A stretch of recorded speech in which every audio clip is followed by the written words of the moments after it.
Ang mga kwento ng pag-ibig, kwento ng buhay at kwento ng pag-asa dito sa Barangay Love Stories. Love Stories.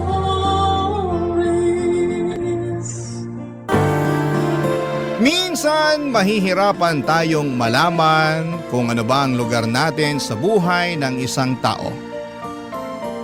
Minsan nauuna rin ang hiya sa pagtatanong kaya mas lalo kang maliligaw kung saan ka pupwesto. Ikaw, kabarangay, alam mo ba kung saan ang lugar mo sa buhay ng taong mahal mo?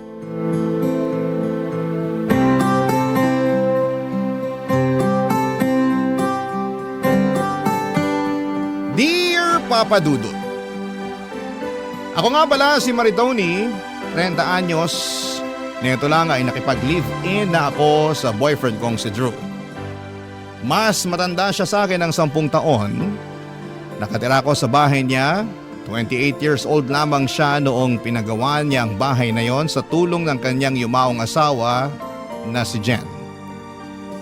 Nag-ibang bansa kasi sinang pareho noon ng ilang taon bago nagpasyang manatili na lamang sa Pinas matapos magawa ang bahay na gusto nila. 5 years ago lang nung namatay ang asawa niya. Wala silang naging anak kaya nasolo ni Drew ang buong bahay. Hindi na nga sana siya mag-aasawa pa dahil masyado siyang nalugmok sa pagkamatay ng kanyang dating asawa. Kaya lang nung nakilala niya ako ay sinubukan niya ulit na maging matapang. Binuksan niya ulit ang kanyang puso. Nagmahal siyang muli. 1 taon pa lang naman kaming magkarelasyon sa ngayon, Papa Dudut, pero naramdaman na namin na kami na talaga yung magiging magkasama sa panghabang buhay. Hindi na kami mga bata para hindi magseryoso. Kaya nga nung time na inoffer niyang magsama na lamang kami sa isang bahay, pumayag ako. Sayang din naman kasi ang upa ko. Ako na lang ang umako ng bayad sa mga bills sa bahay bilang tulong kay Drew. Lalo't hindi rin naman ganong kalaki ang kinikita niya kumpara noong nasa ibang bansa siya. Mas malaki ang sahod ko kesa sa kanya. Kaya kung meron mang mga gastusin sa bahay, ako na ang nagbabayad. Wala naman yung problema sa kanya, bukas naman ang kanyang isipan sa ganong klase ng setup namin, Papa Dudut.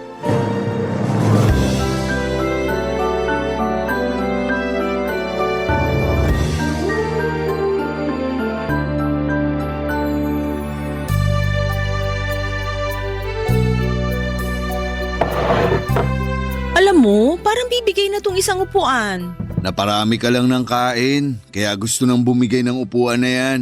Loko ka ha? Seryoso nga kasi, lumalangit-ngit na eh. Ayusin ko na lang sa day off ko. Gano'n na ba to katagal? Itong dining set, ito ang una naming ininvest ni Jen noon. Mahilig kasi kaming kumain, kaya ito ang inuna naming bilhin nung binubuo namin tong bahay. Matagal na rin pala no? Oo, kaya siguro gusto na ring bumigay. Basta sa day off ko, ayusin ko na lang yan. O pwede na rin i-retire na lang. Ipamigay sa mga ibang may kailangan. Eh anong gagamitin natin? Bibili ako. Yan ka na naman eh. Ikaw na naman ang gagastos. Konti na lang talaga. Hindi ko na mararamdaman ang pagkalalaki ko. Uy, akala ko ba okay na tayo sa setup natin? Gusto ko lang din naman kasi ng safe at maayos na gamit. Ang hirap kasi baka madisgrasya tayo sa next na upo natin dito. Pero pwede pa namang remedyohan yan. Marunong naman ako magkarpintero eh. Naku, tigilan mo ako. Ang dami mo nangang nasirang pader dito sa bahay dahil sa pagiging karpintero mo, no? Eh basta, kesa naman ipamigay lang tong dining set. Yun na nga eh. Ipapamigay naman sa mga nangangailangan, hindi itatapon. Mapapakinabangan pa rin ng iba. Parang ganun na rin yun. Ibenta na lang natin para sure na gagamitin talaga. Wala nang bibili nito. Marami na ngang sira, tsaka luma pa. Exactly. Kaya ipamigay na lang natin. Ay, Ayaw mong ipamigay dahil sa sentimental value, no? hindi ka naman ba magagalit kung oo ang sagot ko? Siyempre hindi. Ito ang una niyong pinundar ng dati mong asawa eh. Marami na kayong memories na nabuo habang kumakain dito. Hirap lang talaga ako makapag-let go kasi ng mga gamit. Lalo kung naging parte na ng buhay ko. Kahit sabihin pang sira na o pwede nang itapon. Diyan talaga tayo nagkakaiba, no? Kasi ako, hindi ako na-attach sa mga gamit. Kapag hindi ko na kailangan, ipapamigay o itatapon ko na kagad. Para ma-welcome ko yung bagong blessings. Ay, siguro nga, kailangan ko na rin i-let go tong dining set. Tatawagan ko na lang yung nanay ni Jen. Ibibigay ko na lang sa kanya. May konta ka pa sa nanay ni Jen? Paminsan-minsan nakakapag-usap kami. Kinukumusta ko. Mag-isa na lang kasi siya sa buhay. Patay na yung asawa niya tapos wala na rin si Jen. Wala siyang ibang anak? Wala. Si Jen lang talaga ang naging anak niya. Kaya nagwo-worry din ako kasi 65 years old na siya. Mag-isa na lang sa buhay. Pag may extra ako noon, pinapadalan ko siya o kaya pinag-grocery. Ang bait mo naman pala talaga. Naging nanay ko na rin kasi siya. Alam mo namang ulila na ako sa mga magulang. Siya talaga ang nag-alaga sa amin ni Jen noon. Dito nga rin siya tumira dati. Oo, bakit siya umalis? Umalis lang after makremate si Jen. Sabi niya, hindi raw niya kayang tumira pa rito dahil naaalala lang niya ang anak niya. Dito nga sa dining area sila madalas tumatambay na mag-ina nun. Mahilig din kasi silang magluto at kumain. Ang dami na palang alaala ng dining set na to. Parang kahit ako, ayoko na rin tuloy ipamigay. Pero tama ka eh. Oras na rin para mag-let go. Tsaka mapapakinabangan naman ng nanay ni Jen to kung sakali. Ikaw, kung ano man ang maging desisyon mo. Teka, tatawagan ko lang siya para malaman na niya. Tsaka okay lang ba kung ipagbili ko na rin siya ng mga kailangan niya sa bahay?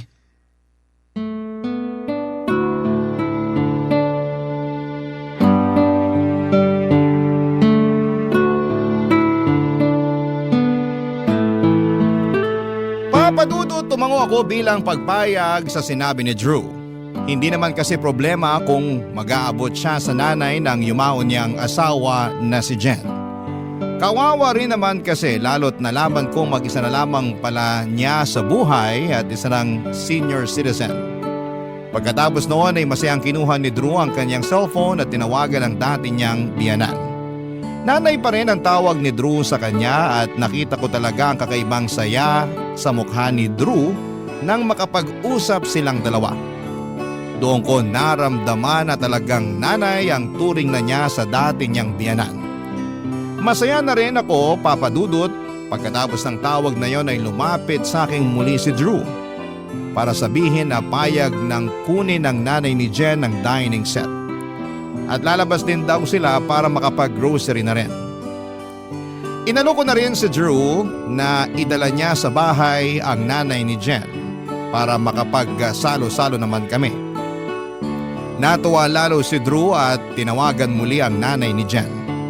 Pagkatapos noon ay in-schedule na nila ang pagsundo sa kanya ni Drew. Sinabi nito na pwede siya sa katapusan ng buwan. Isasabay na lang din daw niya ang pagkuha sa dining set noon at sa pag-grocery. At nang matapos muli ang kanilang usapan, niyakap ako ni Drew at nagpasalamat dahil naging mabuti ako sa dati niyang biyanan, ang nanay ni Jen. At nang sumapit ang katapusan ng buwan ay doon na kami nagkaharap ng nanay ni Jen. Sinundo siya ni Drew sa bahay nito at napag-usapan na manananghalian muna sa bahay bago sila pupunta sa grocery store para bumili ng kailangan nito, Papadudot.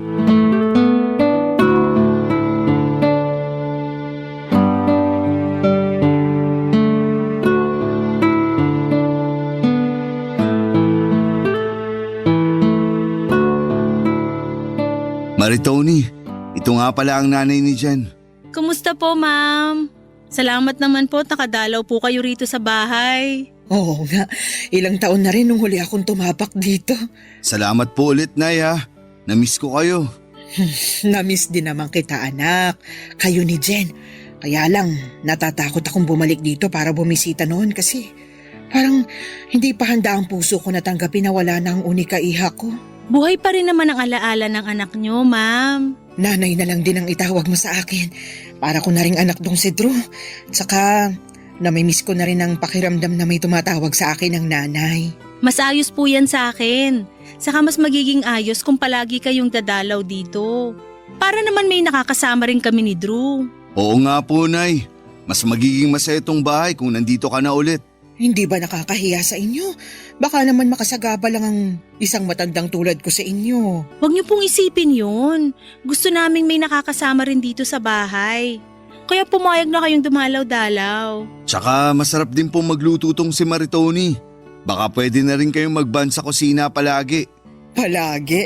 Kung palagi dito na lang din kaya ako tumira ulit. Kung pwede naman po. Sana hindi niyo masamain ha. Meron sana akong sasabihin. Ano po yun? Pinaalis na kasi ako dun sa inuupahan ko nung nakaraang buwan pa. Gusto kasing taasan yung upa ko hindi ko na kayang bayaran. Hindi naman kasya sa pensyon ko. Baka kulangin ako lalo't may maintenance na rin ako. Bakit hindi nyo agad sinabi sa akin to, Nay? Para nagawa natin ang paraan. Naisip ko na rin namang lumapit sa'yo kaya lang nabalitaan ko ang meron ka na raw bagong kinakasama. Kaya naunahan na rin ako ng hiya. Nay, dito na kayo tumira. Sigurado ba kayo? Magaling naman ako maglinis. Ako na rin palagi magluluto para may ambag ako sa inyo. Gawin niyo akong kasambahay, kapalit ng pagpapatira niyo rito sa akin. Walang kailangang iambag. Lalo hindi kayo magiging kasambahay. Ipahinga nyo na lang po at gamitin nyo na lang yung pensyon nyo sa maintenance nyo at kung ano man yung gusto nyong bilhin. Tama si Maritoni, Nay. Kami nang bahala sa inyo. Salamat mga anak ko. Hindi ko na talaga alam kung saan ako pupulutin pag tuluyan na akong pinaalis dun sa inuupahan ko. Ngayon din po, habang naka-day off kami ni Drew, kukunin na namin ang mga gamit nyo dun sa inuupahan nyo. Mga damit lang ang kukunin. Pwede naman kahit mamaya na lang. Wala naman akong ibang gamit dahil pinamigay ko na nung nalaman kong pinaalis na ako ng nagpapaupa sa akin. Puro damit na lang dun at itong abo ni Jen. Dala nyo po ang urn ng anak nyo? Dala niyo po yung abo ni Jen? Natakot ba kita? Hindi naman nagmumulto ang anak kong si Jen. Dinala ko lang talaga ngayon para makabalik din siya dito sa bahay nila ni Drew. Ang tagal na rin kasi nung kinuha ko siya mula rito. Nabigla talaga ako nang ilabas ni nanay ang urn o yung lalagyan ng abo ni Jen mula sa kanyang bag. Kaya naman pala parang bigat na bigat si nanay sa dala niya. Pinakita niya sa amin at parang pinakilala sa akin ng pabiro ang abo ni Jen. Si Drew naman ay nagulat din. Inakala kasi niyang pinaanod na sa dagat ng nanay ni Jen ang abo nito. Kaya kinuha nito ang urn mula kay Drew pagkatapos makremate. Buong akala ni Drew ay dinadalaw niya sa dagat ang abo ni Jen pero hindi naman pala nakaabot yon doon. Tinago pala ng nanay ni Jen. Naiintindihan naman namin siya, Papa Dudut. Gusto lang daw talagang makasama ni nanay ang abo ni Jen. Pagkatapos noon ay inalalayan siya ni Drew para ilagay sa altar ang abo ni Jen. Nagdasal saglit si nanay habang nakaharap sa abo ni Jen. Pagkatapos noon ay hinarap kami at nagtanong muli kung ayos lang ba na dinala pa niya ang abo ni Jen sa bahay namin. Tumango lamang kami ni Drew at pinagbigyan ng kahilingan niya. Maliit na bagay lang naman yon at saka malaki rin naman ang ambag ni Jen sa bahay nila ni Drew. Sino ba naman ako para pagbawalan ang abo niya roon, hindi ba? Nag-lunch na rin kami pagkatapos ng usapan. Sabay-sabay na rin kaming umalis pagkatapos naming kumain para kunin na ang mga damit ni nanay. Dumaan din kami sa grocery para ipagbili naman siya ng mga pagkain na gusto niyang kutkutin kapag nasa bahay na siya ulit nakatira. Papa Dudut, napakasaya ni nanay habang nagpapasalamat sa amin. Gumaan tuloy ang loob ko at pakiramdam ko ay nakagawa ako ng tama ng mga oras na yon. Papa Dudut. Barangay Love Stories. Barangay Love Stories. Makalipas lamang ang 2 araw ay nakalipat na ng tuluyan ang nanay ni Jen sa bahay. Damit na nga lang talaga at urn ni Jen ang dala nito. Nag-stay ito sa dating kwarto niya at pinasadya pala ni Drew at Jen na gawing 2 kwarto ang bahay. Ang isang kwarto ay para kina Drew at Jen at ang isa naman ay para kay nanay. Kung sakali man na nagkaroon ng anak si Drew at Jen noon ay hahatiin na lamang ang kwartong yon. Di hamak pala na mas malaki ang kwarto ni nanay kesa kina Drew at Jen. Nung umalis doon si nanay, ginawa na lang tambakan ni Drew na mga lumang gamit yon. Ako nga ang naglinis noon. Ako na rin ang nagpamigay ng mga gamit na nakatambak doon dahil hindi naman daw gagamitin pa ni Drew ang mga yon. Hindi lang niya maasikaso talaga. Mula nang tumirang muli si nanay sa bahay ay lagi itong nagpapasalamat sa akin.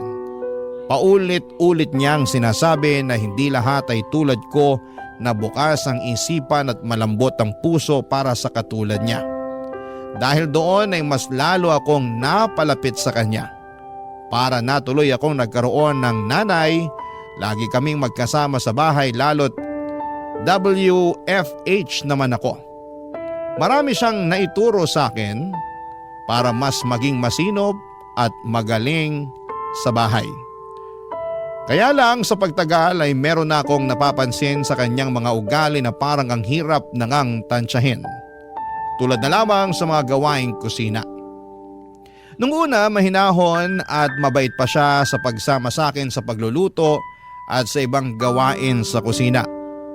Pero nang tumagal, parang nararamdaman kong iba na, Papa Dudut.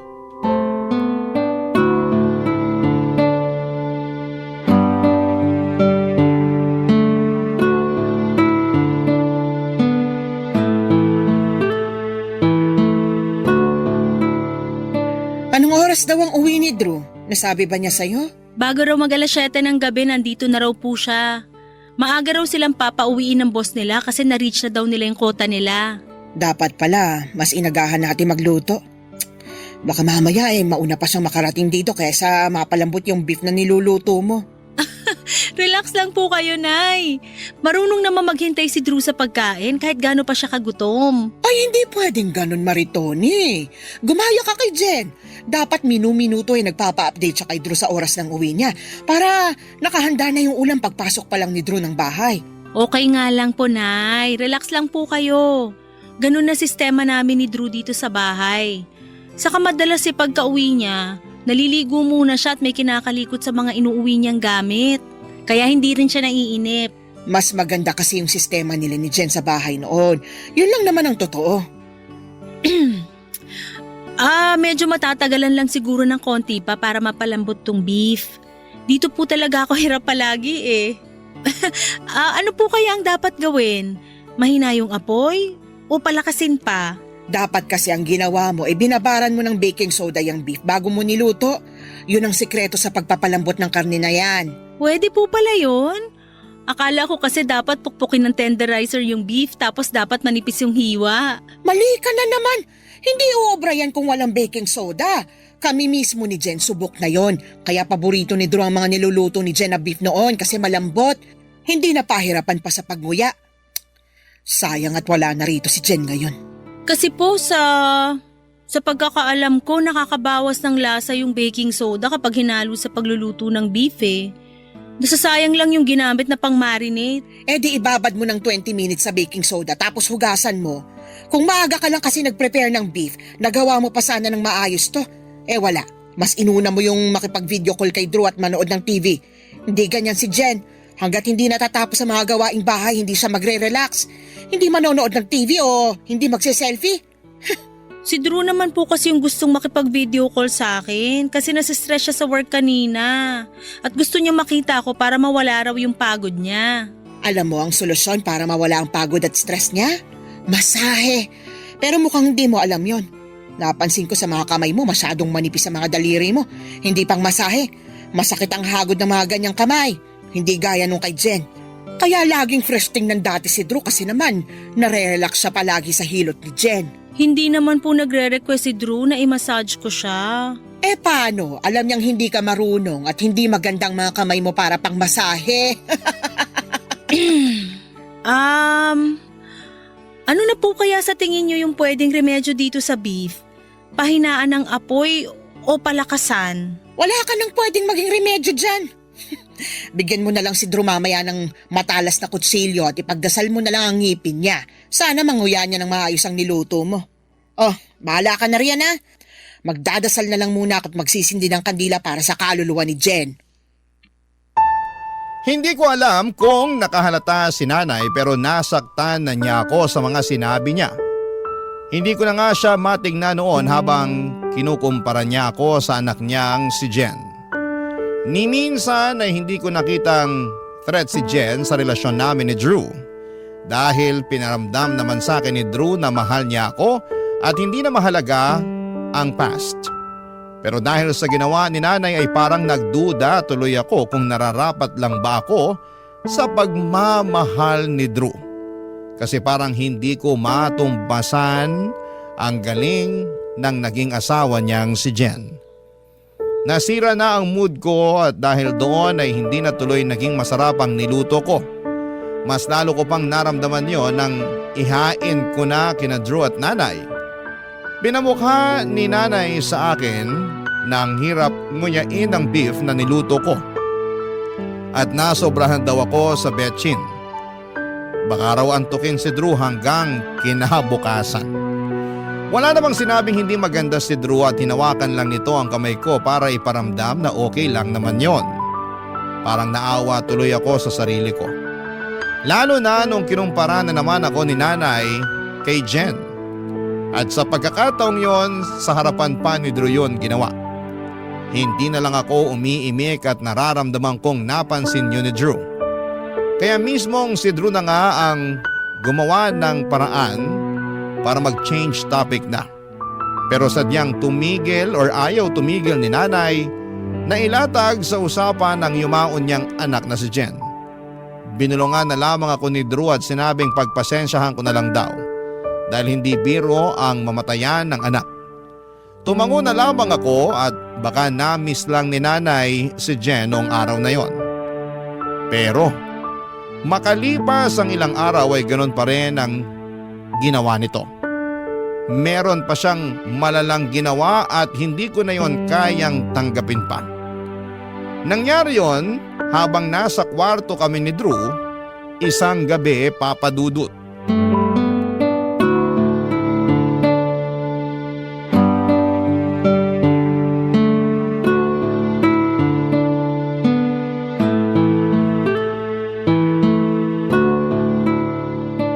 Alam mo, hindi na tayo nakakapag out of town. Naging busy na rin kasi tayo pareho sa mga trabaho natin.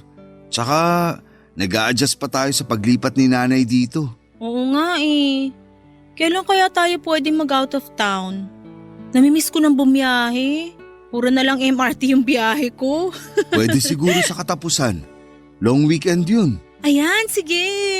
Saan naman kaya tayo? Hindi pa tayo nakakapag-ikot sa Pampanga. Alam mo, merong sinabi sa akin yung katrabaho ko na meron daw bahay doon na nagluluto ng mga sinaunang putahe ng mga Kapampangan. Sa Mexico, Pampanga raw yun eh. Ay, nabalitaan ko nga yan.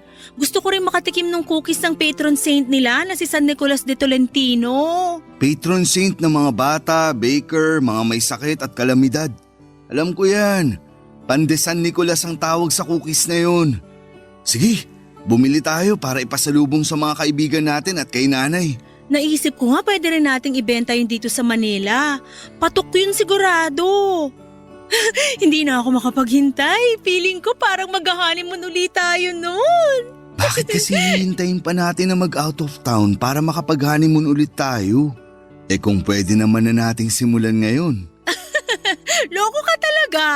Nakahanap ka na naman ng tiyempo para harutin ako Hindi Mukhang pinain mo nga lang yung salitang honeymoon para makascore ka sa akin eh. Aminin mo na. Tayong dalawa lang naman ang nandito. Pakis naman. Bukas na lang, matulog na tayo. Baka kung saan pa mapunta yung halik na yan eh. Eh di hayaan natin kung saan man mapunta ang kiss mo sa akin. Dali na. True naman, nagsisimula ka na naman Eh di tapusin mo na para makatulog na tayo. Dali na. Sige na nga, isa lang Isang kiss, tapos hayaan na natin kung saan tayo dalhin. Ay, ayoko ng ganyan. Huwag kang maharot. Ay, pasensya na. Nagulat ba kita, Maritoni? Pasensya na kung bigla akong pumasok ka. Narinig ko kasi kayo naghahagikikan pa kaya naisip kong pumasok na lang agad. Nay, may kailangan po ba kayo? At bakit dala niyo ang urn ni Jen? Nanaginip kasi ako kanina. Ano pong panaginip? Ayos lang po ba kayo? Ayos lang ako. Medyo nakaramdam lang ako ng konting lungkot. Napanaginipan ko kasi si Jen eh. Nilalamig daw. Paano ko ba to sasabihin? Kinausap kasi ako sa panaginip ni Jen. Ang sabi niya, dalhin ko raw ang abo niya rito sa loob ng kwarto ninyo kasi malamig daw dun sa pwesto niya sa altar. Ha? Dito niyo po ilalagay sa kwarto yung abo ni Jen? Dito? Dito kung saan kami natutulog ni Drew? Oo eh. Pakiramdam ko natatakot lang mag-isa si Jen sa altar. Kaya siguro nagparamdam siya sa akin sa panaginip. Saan ko ba siya pwedeng ipatong? Okay lang ba kung dito na lang sa may tokador?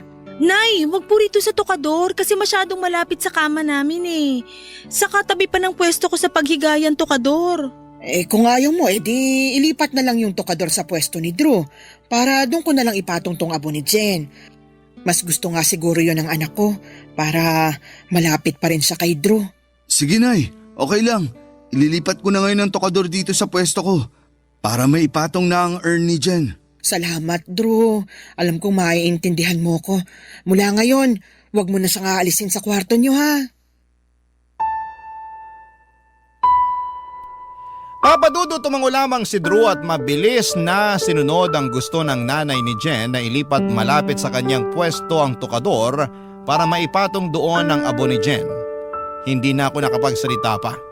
Hindi ako komportable sa ginawa nila at hindi man lang nila tinanong sa akin kung ayos lang ba yon. Ano kaya ang mararamdaman nila kung sa kanila ko yon gawin? Nakakasama ng loob pero ano ba ang laban ko? Kinasal siya kay Jen at kahit patay na si Jen, alam kong mantsado pa rin siya sa buhay ni Drew. Lalo't andon si nanay na hindi nagawang patahimikin pa ang ala-ala ni Jen at ng relasyon nila ni Drew noon. Nang makita na ni nanay na pinatong na nga ni Drew ang urn ni Jen sa tukador ay saka pa lang ito lumabas. Nagpaalam na ito kay Drew pero sa akin ay hindi. Ni hindi nga niya ako tinignan. Sinubukang makipaglambingang muli ni Drew sa akin pero nawala na ako ng gana. Hindi ba niya naintindihan na nakakawalang gana yung ginawa niya? Sa kasinong lalambing sa ganong sitwasyon? Nasa isang kwarto lamang kami ng yumaon niyang asawa. Anong gusto niyang maramdaman ko? Nagpanggap na lamang ako na inaantok na at hindi naman nakahalata si Drew na sumama ang loob ko. Humiga na lamang ako at tumalikod sa kanya. Tumalikod din siya sa akin. Nakaharap na siya sa abo ni Jen. Doon ako nakaramdam ng inis lalo. Mali ba ang nararamdaman ko?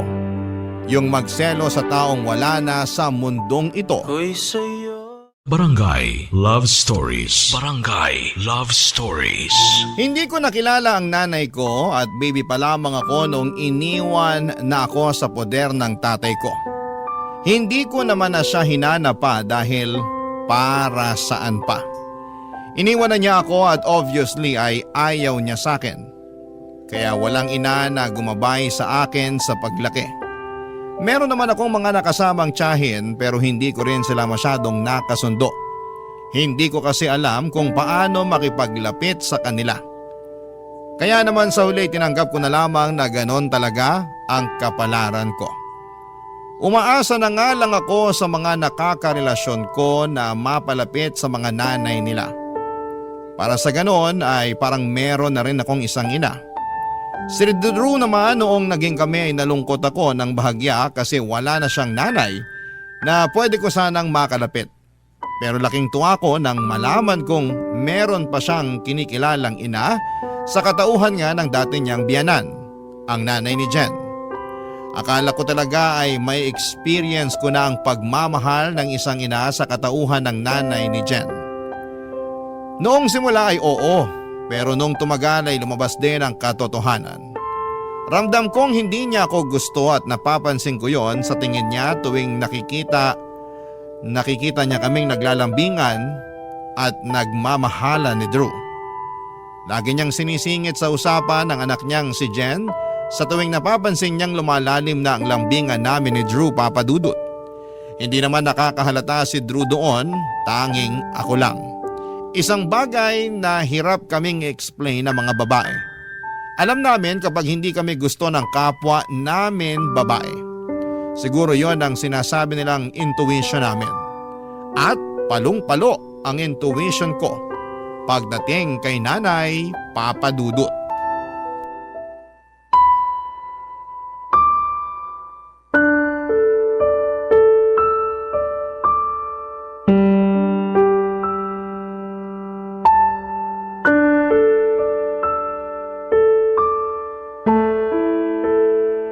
Drew, pwede ba tayo mag-usap? Oo naman, may problema ba? Parang balisa ka ah. Hindi ko na kasi matiis to eh. Kailangan ko nang sabihin sa'yo bago pa ako sumabog. Mukhang seryoso to ah. Ano ba yun? Kinabahan naman ako bigla. Si nanay kasi eh. Anong nangyari kay nanay? Asan siya? Kumalma ka. Walang nangyaring masama sa kanya. Ano pala? Alam ko mas matagal mo na siyang kakilala kaysa sa akin. Pero kasi, paano ba to? Huwag mo mamasamain yung sasabihin ko ha. Diretsahin mo na ako. Hindi ako mapakali. Okay. Nararamdaman ko kasi na hindi ako gusto ni nanay. Ha? Saan naman galing yan? Sa tuwing wala ka kasi, lagi niya akong pinagdadabugan. Tapos kapag nakikita niya na naglalambingan tayo, bigla siyang sisingit at magkukwento tungkol sa mga masasayang memory niyo ni Jen. Hanggang sa bigla ka na lang titigil sa paglalambing sa akin. Tapos matutuwa ka na sa usapan niyo ni nanay tungkol sa mga alaala ni Jen. Uy, wag mong sabihin nagsiselos ka kay Jen. Ayoko sana. Pero yun na kasi yung nararamdaman ko, lalo tuwing pinapamukha sa akin ni nanay na mas magaling si Jen sa kusina. Mas magaling si Jen sa pag-aalaga sa'yo. Mas maganda at mas sexy si Jen kesa sa akin. Puro na lang si Jen. Paano naman ako? Para akong laging nakikipagkumpetensya sa patay. Ayun na nga eh. Patay na si Jen. Tsaka hindi naman siya kalaban eh. I'm sure kung nasan man siya ngayon, masaya na siya para sa atin. Siguro oo. Masaya na si Jen para sa atin. Pero yung nanay niya, hindi pa. Guni-guni mo lang yan. Napapraning ka lang masyado. Huwag mo na kasing isipin yun. Tsaka mukha namang gusto ka ni nanay. Paano mo masasabi na gusto niya ako buong araw wala ka rito? Kung alam mo lang kung paano niya ako kausapin palagi kapag wala ka. Ano bang gusto mong mangyari? Kung pwede sana wag na lang siyang tumira rito. Ha? Hindi naman pwede yun, Maritoni. Bahay pa rin to ni Jen. May karapatan pa rin si nanay dito. Tsaka matanda na si nanay. Alam nga namang hayaan natin siyang mag-isa na lang. Sabi ko nga sa'yo, parang ako na lang ang pamilya niya. Kung matitiran lang, ako na maghahanap ng mauupahan niya. Wala na siyang kapasidad para umupa. Maawa ka naman sa pensyon niya. Maganda kung magagamit na lang niya yun para sa ibang kailangan niya. Ako naman magbabayad ng upa niya. Basta wag lang siya rito. Maritoni! Parang naririnig ko kayo nagtatalo ah. Ayos lang ba kayo? Hindi ako sanay na nakakarinig ng away dito sa bahay. Lalo na nung nabubuhay pang anak kong si Jen. Hindi kasi mahilig makipagtalo ang anak kong yun. Yun ang tamang pag-uugali ng isang babae. May pinag-uusapan lang po kami, Nay. Hindi naman kami nagtatalo ni Maritoni. Iba kasi ang dinig ko mula ron sa kusina eh. Matalas ang tenga ko kahit na may edad na ako. Parang ang narinig kong pinag-uusapan niyo ako eh. Tama ba ako? Nay, ayaw niyo ba talaga kay Maritoni? Drew! Sabi ko na nga ba eh. May problema ka talaga sa akin, Maritoni. Hayaan niyo, paalis na lang ako rito. Makikituloy muna ako sa barangay hall. Maaawa naman siguro sila sa katulad kong senior, hindi ba? Iiwan ko muna ang mga gamit ko rito hanggat hindi pa ako nakakahanap ng aampon sa akin. Pero kukunin ko ang abo ni Jen dahil ayaw kong pati ang anak ko maging dahilan ng away niyong dalawa. Nanlaki ang mga mata ko nang bigla akong isumbong ni Drew kay nanay. Lalo na noong umiyak na si nanay at kinonsensya na ako. Nilapitan siya ni Drew para iyakapin. Ako naman ay parang nanigas lamang sa sulok. Hindi ko alam kung ano ang sasabihin, kung ano ang gagawin. Gusto kong maging tapat kay nanay, sabihin sa kanya na hindi ako komportable sa ginagawa niyang pagkukumpara sa akin sa anak niyang si Jen na matagal nang namayapa. Pero ng mga oras na yon, parang wala akong nagawa. Nakatingin lamang ako sa kanila ni Drew at pilit na pinapakalma ni Drew si nanay. Lalo na noong nagtatangka na itong kunin ang urn ni Jen sa kwarto namin. Ilang beses sinabi ni Drew na hindi siya pwedeng umalis sa bahay dahil pamilya na ang turing sa kanya ni Drew. Doon lang kumalma si nanay. Pagkatapos noon ay ilang beses akong tinignan ng matalim ni nanay. Ganon ang tingin niya sa akin kapag hindi nakatingin si Drew. Parang kontrabida sa isang teleserye na hindi magpapahuli sa bida. Mula noon ay mas gumaspang na ang ugali ni nanay sa akin. Lagi na lamang akong nangangamba tuwing naiiwan kaming dalawa sa bahay at wala si Drew. Doon mas lumalakas sa mga parinig niya at minsan ay kinukuha niya ang urn ni Jen sa kwarto at kinakausap. Nagsusumbong na inaaway daw siya sa bahay nila. Bahay nila. Yun ang lagi niyang sinasabi. Oo at wala akong ambag doon. Oo at alam kong sina Drew at Jen ang nagpagawa ng bahay. Pero masakit lang kasi sa pakiramdam na para akong outsider sa loob ng bahay na yon, Papa Dudut.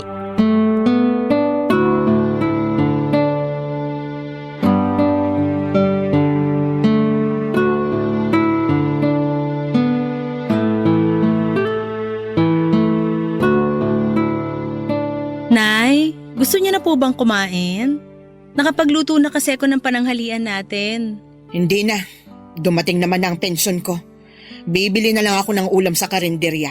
Tipirin niyo na lang po yung pensyon niyo. Marami naman akong niluto para sa atin eh. Tara na po. Tipirin ang pensyon ko? Para ba may magamit ako oras na paalisin mo ulit ako rito sa bahay ni na Drew at Jen? Nay, ilang beses na po akong humingi ng tawad sa inyo sa nangyari.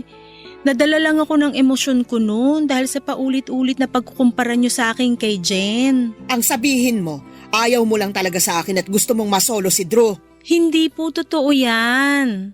Ako nga po itong nagkumbinsi kay Drew na tumira kayo rito noon dahil naaawa ako sa inyo. Pakitang tao ka lang. Kung magiging totoo ka sa sarili mo, sigurado ko, ayaw mo talaga ako rito. Ang ayaw ko lang po, yung lagi niyo akong kinukumpara sa anak niyo. Lagi na lang mali ang ginagawa ko. Lagi na lang si Jen ang tama kahit wala na siya. Hindi ko na alam ang gagawin ko para lang mapasaya kayo eh. Alam mo kung ano magpapasaya sa akin? Pag lumayas ka na rito. Bakit naman po ako lalayas dito?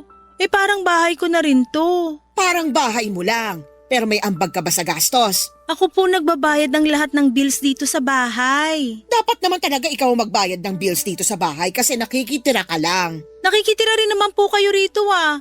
Parehas lang tayo. At least ako may ambag pa rin dito sa bahay. Di, lumabas din ang totoo.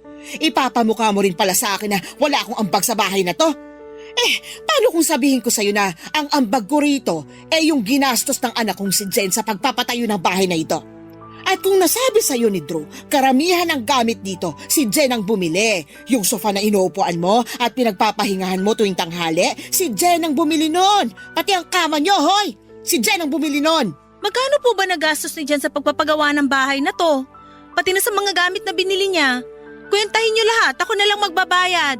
Bakit ko naman gagawin yon? Dinawalan ako ng karapatan dito sa bahay nila mag-asawa? Hindi na po sila mag-asawa. Hindi porket patay na si Jen, hindi na sila mag-asawa. Wala namang annulment sa langit, Maritoni. Yan ang hindi ko gusto sa inyo. Lagi niyong pinaparamdam sa akin na talagang wala akong karapatan kay Drew dahil sila ni Jen ang naging unang mag-asawa. Kasi yun naman talaga ang totoo. Sinasabi ko lang ang bagay na dapat alam mo. Mag-asawa pa rin sina Jen at Drew. Matagal na pong patay ang anak niyo. Nakapag-move on na po si Drew. Ako na po ang kinakasama niya. Ako na ang mahal niya. Hay, may gusto sana akong ikwento sa'yo tungkol sa relasyon noon ni na Drew at Jen. Kaya lang, baka mamatay ka sa selos. Huwag na lang. Relasyon noon. Noon! Eh di tapos na. So bakit binabalik pa ngayon? Eh ako na nga ang karelasyon ni Drew ngayon. Ako na ang may karapatan sa kanya. Hanggat nandito ako, hindi mo makukuha ng buong karapatan mo kay Drew. Dahil hanggat nakikita niya ako, lagi niyang maaalalang pagmamahal niya para sa nag-iisang asawa niya.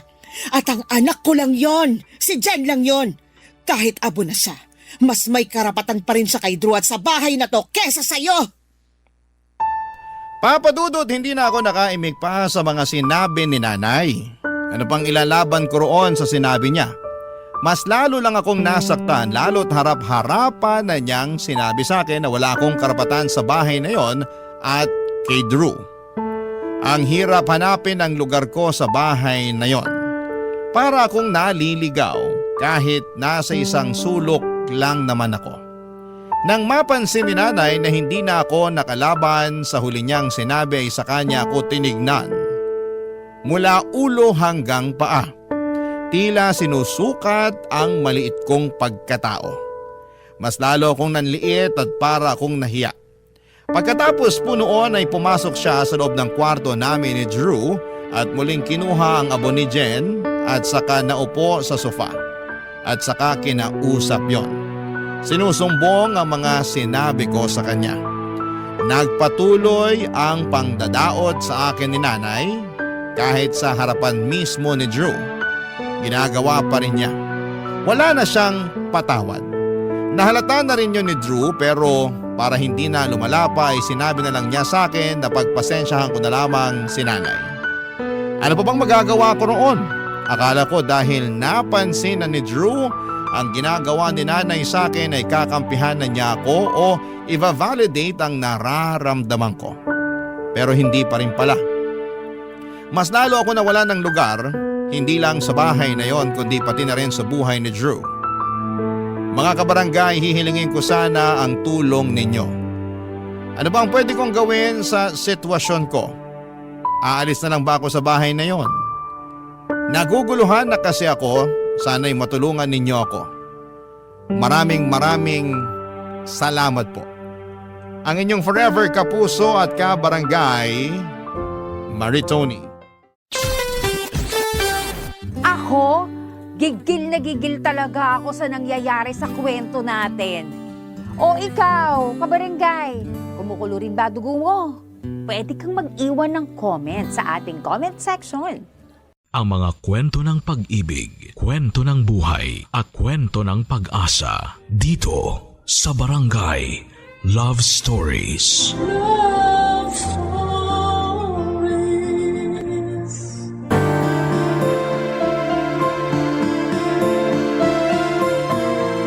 Ang pag-ibig ay sugal.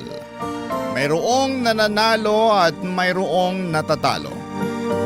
Pero siguraduhin natin na hindi udyok ng kapusukan at pagiging desperado ang bawat taya na gagawin natin. Ikaw, kabarangay, sumugal ka na ba sa pag-ibig? Dear Papa Dudut, sa loob ng ilang taon kong pamamalagi sa mundong ito, ang akala ko ay kilala ko na ang aking sarili. Pero totoo rin pala ang kasabihan na nagbabago ang nararamdaman ng tao at hindi yon isang kasalanan. Yan kasi ang eksaktong pinagdaanan ko. Kaya nagawa ko ang isang desisyon na naghatid sa akin sa kasalukuyang estado ng buhay ko na siyang gusto ko namang ibahagi sa inyo. Sumulat ako sa Barangay Love Stories upang magsilbing aral sa iba ang aking kwento. Ako nga po pala si Charlie.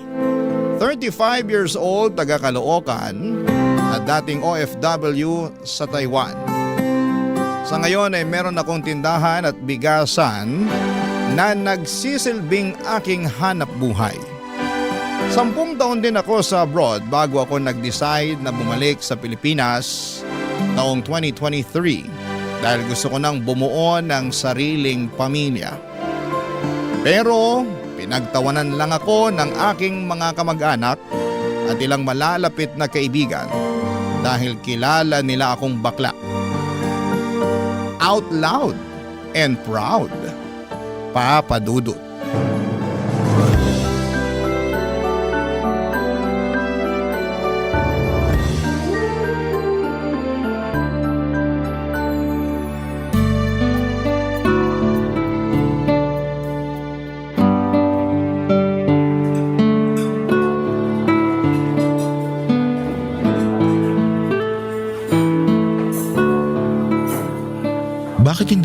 pinagtatawanan kagaya nila. Sinong nila? Yung iba kong friends and relatives. Grabe sila. Nung sinabi ko na plano ko mag-asawa ng babae at magkaanak, tawang-tawa nakita ko pa mga ngalangala. Sarap sungal-ngali ng mga pes. Hindi ko gagawin yun, no? Pero di mo rin sila masisisi kasi matatawa talaga sila dahil bakla ka. Tapos biglang gusto mo mag-asawa at magkaanak. Baka yung magkaanak, pwede pa. Pero yung mag-asawa ng babae, medyo kakaiba. Bakit? Meron din naman akong ano ah. Oo, alam kong meron ka nun. Kaya makakabuntis pa rin ako. Andun na tayo. Pero sigurado ka na ba? Oo naman. Bakit hindi? Ipapaalala ko lang sa'yo na hindi basta-basta yung pag-aasawa ha. May kasabihan nga yung mga matatanda na hindi raw to parang kaning isusubo na iluluwa kapag napaso. Saka sure ka na ba na gusto mong talikuran yung pagiging bakla? Pag nagkaasawa ka na kasi ng babae, dapat sa kanya ka lang nakatingin at wala ka ng karapatan na magkagusto sa iba. Lalo na sa mga gwapo at machong lalaki. Ganun ba yun? Siyempre, kailangan loyal ka lang sa asawa mo, no? Kaya nga tinatanong kita kung sigurado ka ba na gusto mo talagang magkaasawa ng babae. Kasi kung anak lang ang habol mo, ibang usapan na yun. Alam ko naman yun. At thank you sa concern mo pero oo yung sagot ko. Pinag-isipan ko na to na maraming beses.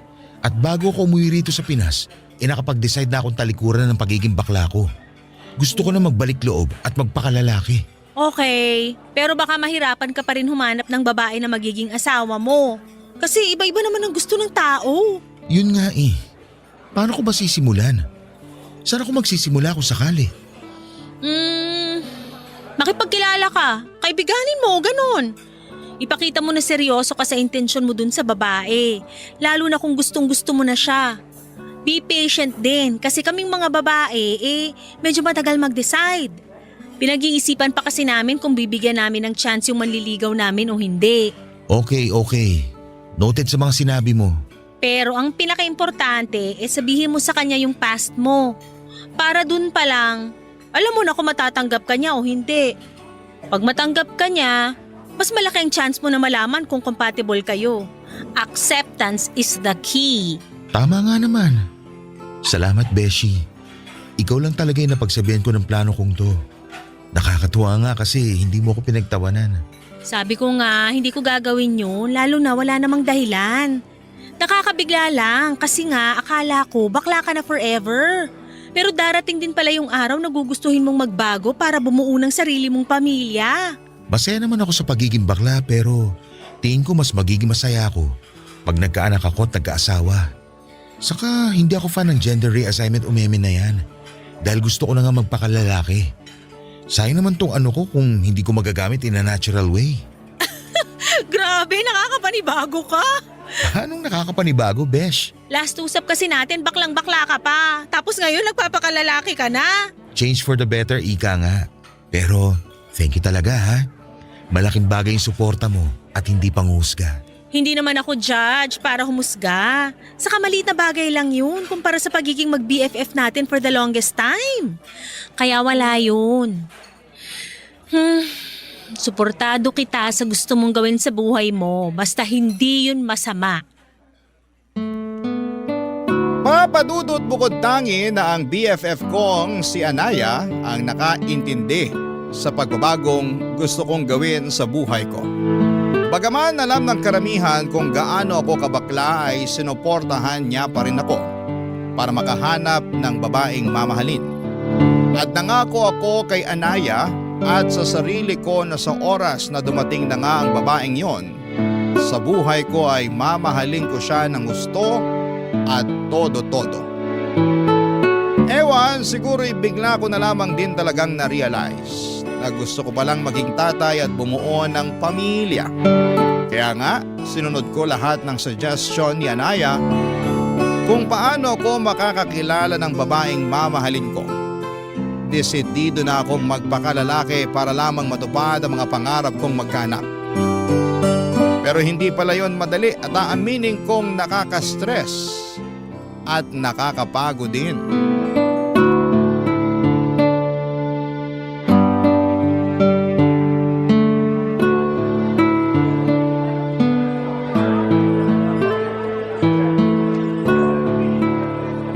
Oh, tapos? Nag-meet kayo? Oo, kaya lang narealize ko na hindi ko pala siya gusto. Bakit naman? Mas malaki pa katawan kaysa sa akin eh. Baka mabugbog naman ako nun at mabalian ng leeg pag nag-away kami. Hoy, hindi naman siguro.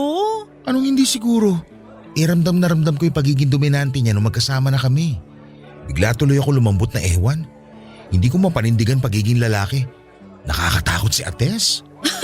Kung tingin mo, di kayo okay, baka di nga talaga. Mahirap naman kung ipipilit natin, di ba? Tama. Okay lang yan. Hanap na lang uli ng iba. Yun nga yung ginawa ko tapos may nakausap kagad ako sa Facebook. Ay wow, ang bilis! Siyempre, Tapos, ano nangyari? Kamusta pag-uusap nyo? okay naman. Nagja-jive kami tapos feeling ko na-fall na ako kaya lang. Pagkalipas na 1 linggo, inutangan na ako. Ay, kaloka yan! Partida, hindi pa kami nagkikita. Pinautang mo ba? Oo, kasi marupok ako. Ayun lang. Nagbayad naman ba? Yun nga, hindi pa. Pero nangako naman na babayaran kaya lang nangutang ulit sa akin. Ayun, binlock ko na. Ayoko nang ganun na akala mo may patagong pera. Kahit naman ako, ayoko ng ganyan. Di ba? Grabe, hindi pala madaling makipagkilala at makahanap ng matinong babae online. Mukhang lahat may sapak sa utak. Aray ko naman. O bakit? Tinamaan ka no? Kunti, pero iba naman ako sa kanila. Ay oo. Siyempre ibang-iba ka talaga sa mga babae nakadate ko no? Sige nga, paano ako naiba sa kanila? Dali. Teka lang, titigan muna kita para masagot ko ng on point yung tanong mo. Game na ha? Eme lang yun. Huwag mo na sagutin. Saka huwag mo na nga akong titigan. Naiilang ako eh. Ay grabe naman siya sa naiilang. Hindi ka naman siguro matutunaw sa titig ko no? Hindi nga, pero wag na. Joke lang din kita. Okay, fine. Pero ano pa bang gagawin ko para makakilala ng mapapangasawang babae? Sinunod ko naman yung mga payo mo sa akin kaso wala pa rin eh. Diba, sabi ko rin, be patient. Sabi mo nga, Yun muna gawin mo tapos ituloy mo yung pakikipagkilala. Saka wag lagi online. Pwede ka rin mag-join ng community ng mga hilig mong gawin. Halimbawa, running, walking, cooking, and baking. Poetry, mountain climbing. Kahit nga pag-jump rope may group na sa Facebook eh. Makipagkaibigan ka dun. Malay mo dun mo mahanap yung babaeng para sa'yo. alam mo tama ka. Lagi naman akong tama. Ay wow, confident yan? Sarili ko nga lang kakampi ko most of the time tapos aawayin ko pa. Hindi ko naman sinabing awayin mo sarili mo ah. Eme lang. Ay nako, puro ka eme. At ikaw naman parang di na mabiro. Huwag mo masyadong seryosohin mga trip ko. Paano kung gusto kitang seryosohin? Ha? Wala. Sabi ko maganda ka pala. Ay, ba't ngayon mo lang nalaman yan?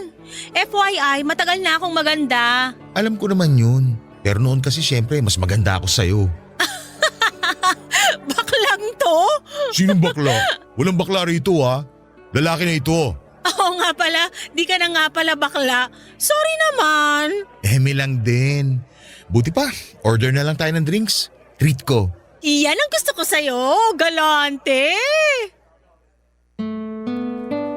Papadudot habang nagsasalita si Anaya at kino-comfort niya ako ay bigla na lamang akong natulala habang nakatitig sa kanya.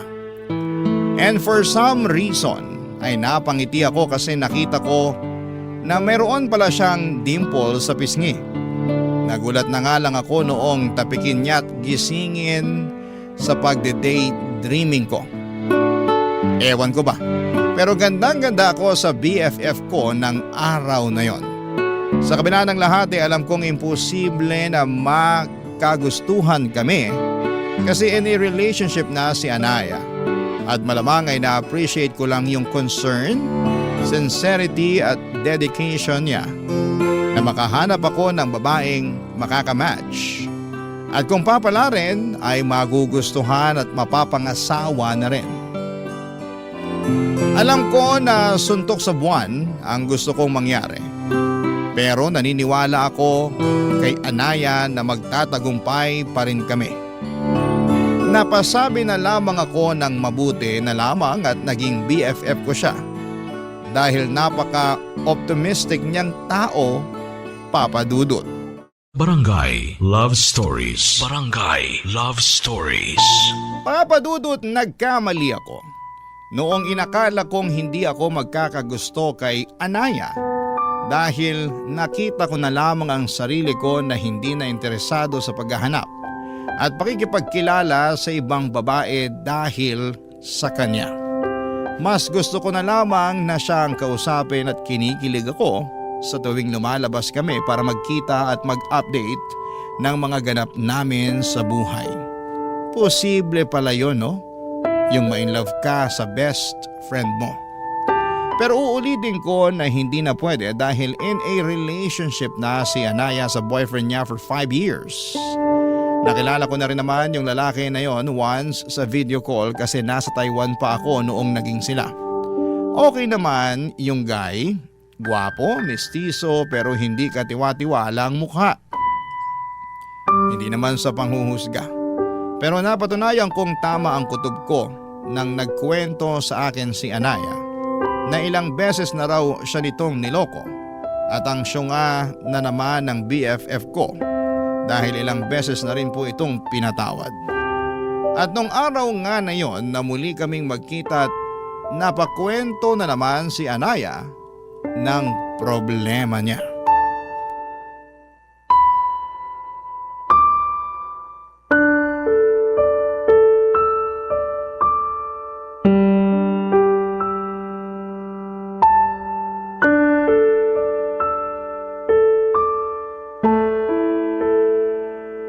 Thank you talaga, Beshi. Pinuntahan mo ako rito sa apartment ko. Wala yun, no? Pero sure ka bang wala rito yung boyfriend mo? Kasi kung nagtatago siya dito sa bahay nyo, lumabas-labas na siya para mapangahan ko. Sumusobra na siya sa ginagawa niya sa'yo, ha? Wala talaga siya rito kahit halughugin mo pa yung buong apartment namin. Nasaan ang ungas na yon? May team building sila sa Tanay for 2 days. Pero di ako sure kung totoo yung sinasabi niya. Malay ko ba baka gawa-gawa lang niya yun kasi gusto niya lang makasama yung babae niya. At pinayagan mo naman? Oo. Boba ka pala eh. Anong magagawa ko? Maayos naman yung paalam niya. Maayos nga pero hindi mo alam kung nagsasabi siya ng totoo. Ganun na nga. Kung ako sa'yo, nagsakit-sakitan ako para hindi na siya umalis. Ayoko namang gawin yun, no? So, mas gusto mo na patuloy saktan niya sarili mo at magpakatanga sa lalaking yon? Anong magagawa ko mahal ko?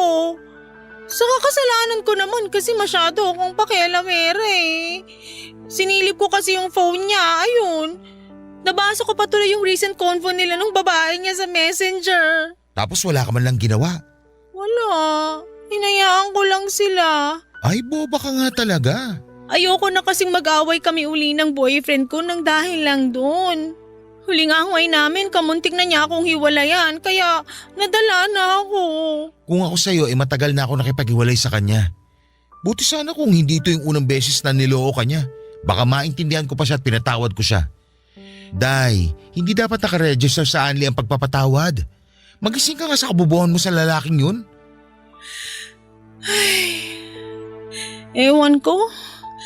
Di ko rin maintindihan sarili ko. Parang tanggap ko naman na hindi yung sitwasyon namin. At alam ko kung paano ako makakaalis pero di ko ginagawa. Siguro kasi natatakot ako na baka di na ako makahanap ng kagaya niya. Ang tagal na rin namin eh. Mas matakot ka kung makahanap ka pa ng kagaya niyang manluloko at manipulative. Saka, aanin mo yung tagal ng relasyon niyo kung puro sakit naman ang ulo yung binibigay niya sa'yo. No wonder napapanot ka na sa stress. Seryoso? Napapanot na ako? Joke lang pero malapit na. Ha? Alam mo na nga broken-hearted na yung tao pero gino-joke time mo pa ako. Sorry na. Pero ano ba magagawa ko ginusto mo naman yan. Dapat nga sa mga oras na to hiwalay na kayo eh. Pero hindi pa rin eh. Hindi ko kasi talaga kayang makipaghiwalay. Mahal na mahal ko eh. Masyado ka lang nabubulagan. Mabuti pa mag-inuman na lang tayo. Wala akong alak dito. Ako nang bahala, bibili ako sa labas. May malapit na convenience store dyan, di ba? Oo, meron. Samahan mo na rin ang mga sitsirya at saka shawarma. Gutom na ako. Baka mabilis ako malasing. Ako nang bahala. Inom tayo para mailabas mo lahat-lahat ng sama ng loob mo. Para kahit paano gumaan yung pakiramdam mo. Yun na lang maitutulong ko sa'yo saka syempre yung presence ko. Basta, andito lang ako. Iyakan mo, kwentuhan mo, paglabasan mo na sama ng loob. Thank you talaga, Beshi. Hulog ka ng kisame. Che! Papa Dudut, bukal naman sa puso ko noong i-comfort ko si Anaya. At totoo rin ang galit ko para sa boyfriend niya. Pero loyal sa cheater niyang karelasyon ng kaibigan ko. Kaya masarap din siyang tuktukan sa ulo. Sa kabila ng lahat ay alam kong hindi na muna tungkol sa akin ng lahat dahil kailangan ako ni Anaya para samahan siyang umiyak at magmukmok. Doon ko na siya niyayang mag-inom para lalo niyang mailabas ang kanyang nararamdaman. Pero habang lalo kaming tinatamaan ng alak ay mayroon akong naiisip gawin. Bagay na maituturing kong hidden agenda. Hindi nagtagal ay tuluyan ng nalasing si Anaya at doon ko nakita ang kaharutan niya kapag merong alak sa kanyang sistema. Panay dikit niya sa akin kaya tinalaban ako at bigla na lamang lalong uminit ang aking katawan. Hindi nagtagal ay hinalikan ko si Anaya at laking gulat ko na hindi siya pumalag. Tapos ay lumalim ang mga halik na yon. Doon na may nangyari sa amin ng BFF ko, Papa Dudut. Kinabukasan, nag-decide kaming kalimutan na lamang ang lahat dahil malinaw pa sa sikat ng araw na nagtaksil siya sa boyfriend niyang manluloko. Kahit na anong paliwanag ko kay Anaya na ayos lamang yon dahil cheater naman ang boyfriend niya, ay pinagdiinan pa rin niya sa akin na ayaw niyang tumula dito. Aaminin kong nakaramdam ako ng konsensya sa ginawa namin pero hindi naman ako nagsisisi dahil mahal ko na rin naman si Anaya. Pero wala na akong nagawa noong humingi siya ng space para makapag-isip-isip. Hinayaan ko na lamang siya at pinagpatuloy ko ang pakikipagkilala sa ibang mga babae. Pero makalipas lang ang 3 linggo ay tinawagan ako ni Anaya at pinapunta niya ako sa apartment niya, Papa Dudut.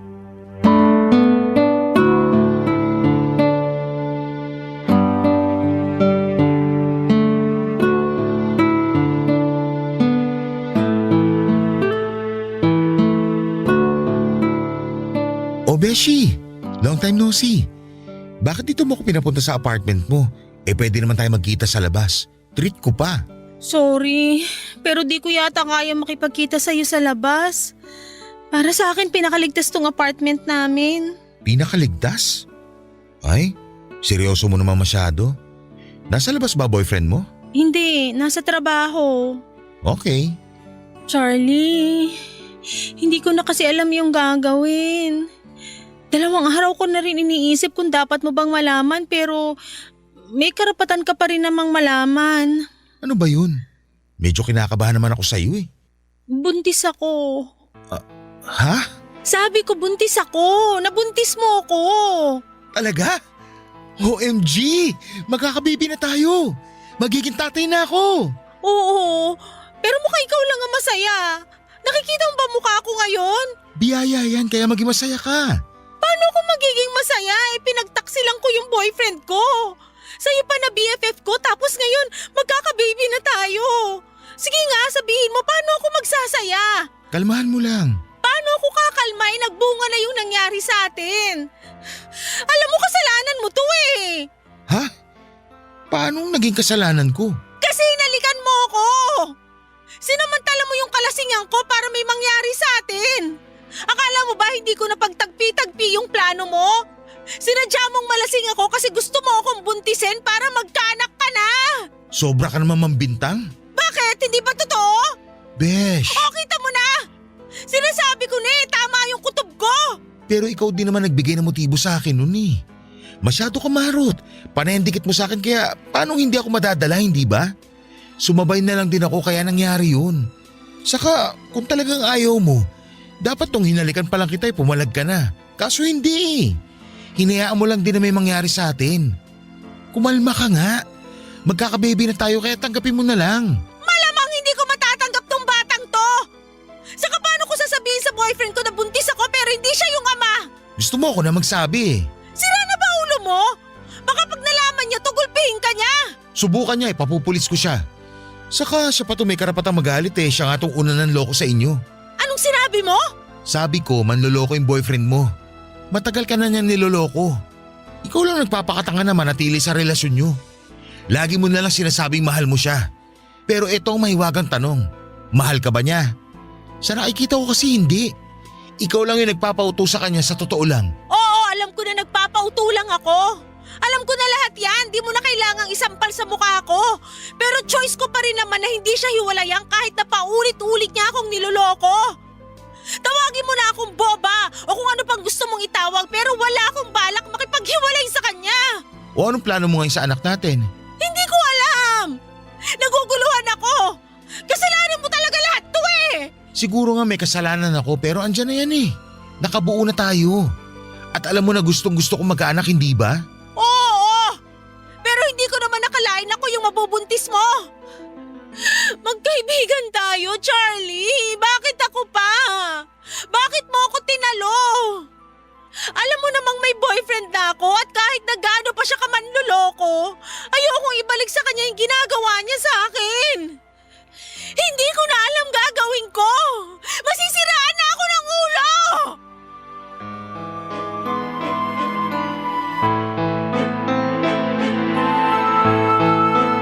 Papadudot, yung sandaling sinabi ni Anaya na buntis siya. At ako ang ama ay para bang gustong pumalapak ng dalawa kong tenga.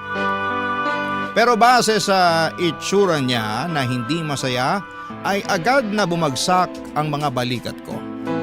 Hindi kasi yon ang reaksyon na gusto kong makita sa kanya. Pero ano magagawa ko kung hindi nga niya ginustong may mangyari sa amin at ang masahol pa raw ay nagbunga yon ng bata. Masakit din palang makita na may namumuong galit sa iyo ang kaibigan mong tinuring na mahalaga sa buhay mo. Yun kasi ang eksaktong pinaramdam sa akin ni Anaya at sa magiging anak namin ng mga panahong yon. Papadudot, alam ko na kasalanan ko rin naman dahil sinamantala ko ang kanyang kahinaan. Pero desperado na akong magkaanak at gusto ko na siya ang magiging nanay. Minsan, may mga bagay talaga tayong magagawa ng dahil sa kapusukan. Papadudot. Barangay Love Stories. Barangay Love Stories. Papadudot, sinabi ko kay Anaya ang feelings ko at sinabi niyang hindi niya raw ako magugustuhan ng higit pa sa isang kaibigan. Sa abot ng makakaya ko ay inunawa ko ang sagot niya sa akin kahit na may hinanakit ako sa kanya dahil mas mahal niya pa rin ang manloloko niyang boyfriend. Para sa akin ay hindi nila deserve ang isa't isa kaya nga hindi ako sumuko na iparamdam kay Anaya ang pagmamahal ko kahit sinabihan na niya akong tama na. Sinuyo ko si Anaya ng husto at kinonsensya noong pumasok sa isipan niya na ipalaglag ang magiging anak namin. Siyempre, nandun na yung bata tapos posible pang mawala sa akin. Buti na lang at nadala si Anaya sa mga pakiusap ko kaya ginawa niya ang tama. Pinanindigan niya ang pagdadalang tao sa magiging anak namin at doon na siya nagdesisyong makipaghiwalay sa kanyang karelasyon. Ang saya-saya ko ng mga panahong yon. At pinangako ko sa kanya na aalagaan ko sila at hindi ko sila pababayaan ang magiging anak namin. Fast forward, pinanganak na ni Anaya ang aming baby girl at sobrang saya ko dahil sa wakas ay ganap na akong tatay. Pero pansin kong hindi lubusang maligaya si Anaya ng mga panahong yon. Nag-decide na akong tumira kami sa isang bubong at marami sa mga kamag-anak ko at malalapit naming kaibigan ang nagulat sa biglang liko na mga pangyayari sa buhay namin. Pero masaya naman sila para sa amin lalo na nang dumating na nga ang aming anak, Papadudot.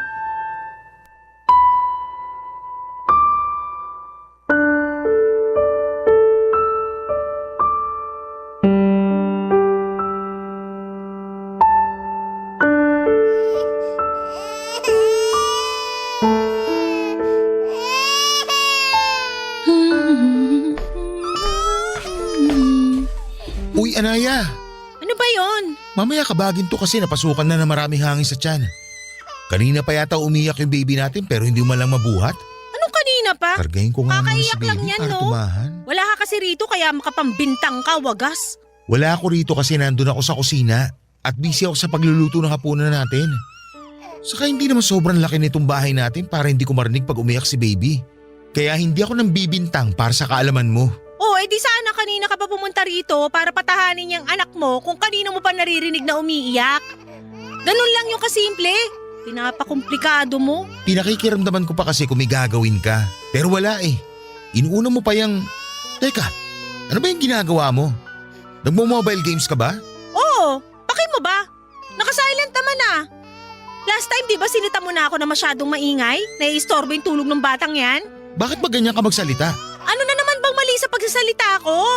Lahat na lang sinisita mo eh. Paano hindi ko sisitahin lumalabas na wala kang pagmamahal sa anak natin? Baka nakakalimutan mo na anak mo rin tong batang to. Sa'yo siya nang galing. Hindi ko nakakalimutan yun, no? Paano ko makakalimutan hanggang ngayon sariwa pa rin yung hiwa ko sa tiyan ng dahil sa batang yan? Nakakadiri kung alam mo lang. Anong nakakadiri pinagsasabi mo dyan? Nakakadiri yung sugat ko sa tiyan. Tapos ang sakit-sakit pa pag nagkikikilos ako ng husto. Kaya paano ko mamahalin yung anak mo? Sa tuwing nakikita ko yan, naalala ko lang lahat. Naalala ko kung paano mo ako pinagsamantalahan noon kaya nagkahiwalay kami ng boyfriend ko. Lahat yun bumabalik pag nakikita ko yung anak mo. Kaya hindi ko siya kayang mahalin katulad ng gusto mong mangyari. Kung galit ka pa rin, sa akin na lang. Huwag naman sana sa anak natin na wala namang kasalanan. Hanggang ngayon ba naman hindi ka pa rin makamove on? Mahal na mahal mo talaga yung ex mo, no? Oo! At wala ka ng pake! Meron akong pake. Kasi kami ng anak mo ang kasama mo ngayon. Bakit ba hindi mo na lang tanggapin yung buhay natin? Na tayo na yung magkasama. Na meron tayong anak at sariling pamilya. Saka nangako ko sa'yo na hindi ko kayo pababayaan ng anak natin. Hindi pa ba sapat yun para mahalin mo ako kahit konti? Sinubukan ko naman. Pero hindi ko talaga kaya, lalo pag nakikita kita, naalala ko na pinlano mo lahat to. Sinadya mo! Kung bakit naman kasi sa dinami-dami ng babae, ako pa talaga yung ginawan mo ng ganon. Magkaibigan tayo, di ba? Dapat inisip mo man lang yon kung hindi mo naisip yung mararamdaman ko. Kaya nga pinagsisisihan ko na at sinusubukan kong bumawi sa'yo at sa anak natin. Bigyan mo lang ako ng pagkakataon. Patutunayan ko sa'yo na karapat-dapat ako kesa dyan sa ex mo manloloko. Ewan ko, pero hindi talaga kita kayang mahalin. Sana talaga hindi na lang ako nagpadala sa konsensya ko noon.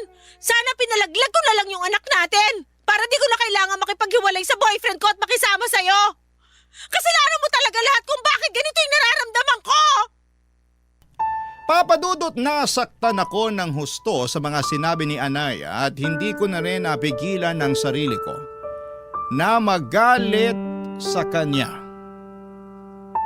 Pagkatapos kasi ng mga ginawa at pinakita ko ay ganon lang ang isusukli niya. Para sa akin ay mas masama pa rin ang dati niyang boyfriend na paulit-ulit siyang niloko kesa sa nagawa kong pananamantala sa kahinaan niya noon. Kaya wala siyang karapatan na ikumpara ako sa lalaking yon, sana'y bumawi naman ako sa kanya. Hirap lang dahil hindi niya na-appreciate ang mga effort na ibinibigay ko. Sa kabila ng lahat ay patuloy kong sinuyo si Anaya upang mapamahal siya sa akin pero natatabunan ng responsibilidad ko bilang tatay ang atensyon na dapat ay ibinibigay ko para sa kanya. Hindi niyo ako masisisi at ayaw naman niya kasing asikasuhin ang anak namin. Napansin ko na lamang na malamig ang pakikitungo niya sa baby namin simula nang pinanganak niya ito. Pero pinalagpas ko lamang yon hanggang sa sumabit ang first birthday ng anak namin. Kaya lang ilaking gulat ko nang nakita ko ang ex-boyfriend niya sa mga bisita. Yun pala, in-invite siya ni Anaya, Papa Dudut.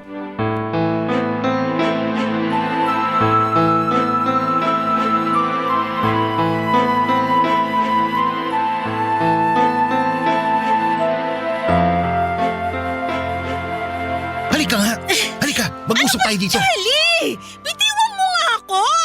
Bakit nandito yung manlolokong ex-boyfriend mo? Tinatanong ba yan? Di inimbitahan ko siya?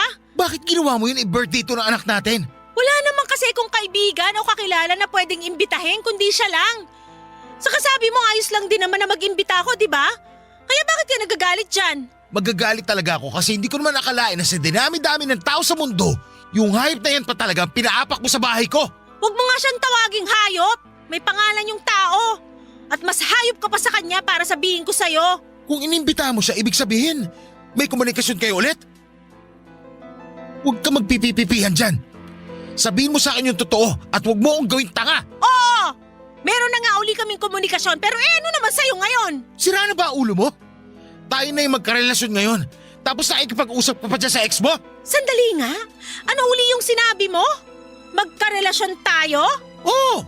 Baka nakakalimutan mo may anak tayo at nakatira tayo sa iisang bubong. Pero wala tayong relasyon!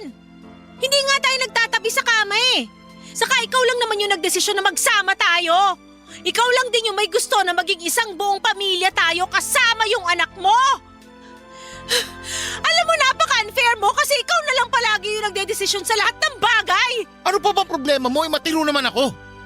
Hindi ko naman kayo pinababayaan ng anak natin. Binibigay ko sa'yo lahat ng gusto mo sa abot na makakaya ko. Ando na tayo pero pakiramdam ko para akong ibon na nakakulong sa hawla. At habang tumatagal, hindi na ako nagiging masaya. Sa bagay, hindi na pala ako naging masaya uli simula nang mabuntis mo ako at pinanganak ko yung anak mo. Hindi mo na ba talaga kami kayang mahalin ng bata? Ilang beses ko nang sinagot yan, di ba? Hindi nga! Hindi! At hindi pa rin nagbabago yung sagot ko. Kahit kaunti lang. Kahit subukan mo lang. Baka naman pwede. Sinubukan ko na nga, paulit-ulit ka eh. Pero wala talaga. Mahirap bang tanggapin yon? Mahirap bang tanggapin na hindi sa lahat ng pagkakataon ay makukuha mo lahat ng gusto mo? Kasi kung oo, di ko na siguro problema yon. Anaya naman. Huwag ka naman magsalita ng ganyan oh. Nasasaktan ako. Nasasaktan din naman ako eh. Okay naman tayo eh. Maayos ang pagkakaibigan natin. Masaya tayo sa kung ano lang yung relasyon na meron tayo noon. Pero bakit kinailangan mo yung sirain? Bakit kailangan mo akong sirain? Ano ba kasalanan na nagawa ko sa'yo? Sinuportahan ko lang naman yung kagustuhan mong magkaanak, di ba? Pero hindi ko sinabi na gamitin mo yung katawan ko para matupad yung gusto mong mangyari. Hindi ko rin sinabi na mahalin mo ako kasi sinabi ko na sa'yo noon na wala akong nararamdaman para sa'yo kundi pagkakaibigan lang. Pero mapilit ka kaya lalo lang ako nagtanim ng samaan ng loob sa'yo. Ngayon pagod na ako. Alam ko na kung wala akong gagawin, habang buhay kong pagsisisihan na nakisama ako sa'yo at sa anak natin kahit na hindi talaga ako masaya. Ayoko na! Gusto ko nang maging malaya sa inyong dalawa!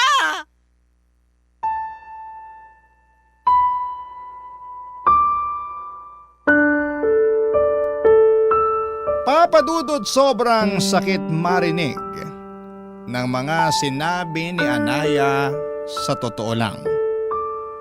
Para yung kutsilyo na tumusok sa puso ko ng libu-libong ulit. At wala na lang akong nagawa kundi ang umiyak ng mga panahong yon. Pinatapos lang namin ang birthday party ng baby namin at saka nag-alsa balutan si Anaya. Sinabi niya sa akin na ayaw na niyang tumira kasama sa amin ang anak niya. Noong tinanong ko kung saan siya pupunta ay hindi niya sinagot. Pero malakas ang kutob ko na sasama na siya sa ex-boyfriend niya. Kaya kahit masakit at masama ang loob ko ay hinayaan ko na siya. Papadudot, pagod na po akong ipaglaban ang nararamdaman ko para kay Anaya. Gayong ilang beses niya na ring sinabi na hindi niya ako kayang mahalin. At sapat na sigurong pinatunayan ko sa kanya na kaya ko siyang isalba laban sa manloloko niyang ex-boyfriend. Pero sa huli ay mas pinili niya pa rin ito. Ang lungkot-lungkot ko ng mga panahong yon pero alam ko na bunga lamang din yon ng kapusukan ko. Hindi lang pagkakaibigan namin ni Anaya ang nawala kundi pati na rin si Anaya na mahal ko. Sa kasalukuyan ay magkasama kami ng anak ko na namumuhay. At kahit na challenging ang maging tatay at nanay ay masasabi ko na masaya at kontento po ako sa buhay. Palagi ko pa rin naiisip si Anaya pero ayoko na lamang ilugmok ang sarili ko at umasa na isang araw ay magbabalik pa siya para sa amin ang anak niya. Dalangin ko na lamang kung saan siya naroroon ay nasa maayos siyang kalagayan at sa wakas ay naranasan na ulit niyang maging masaya. Maraming salamat po Papa Dudut sakaling mapili po ninyong i-ere ang istorya ng buhay ko at sana'y kinapulutan po ito ng aral ng ating mga kabarangay. Lalo na yung mga mapupusok dyan sa pag-ibig. God bless and more power po sa Barangay Love Stories. Ang inyong kapuso at kabarangay forever, Charlie. Ano ang masasabi mo sa ating Barangay Love Stories today? Aabangan namin yan sa aming comment section.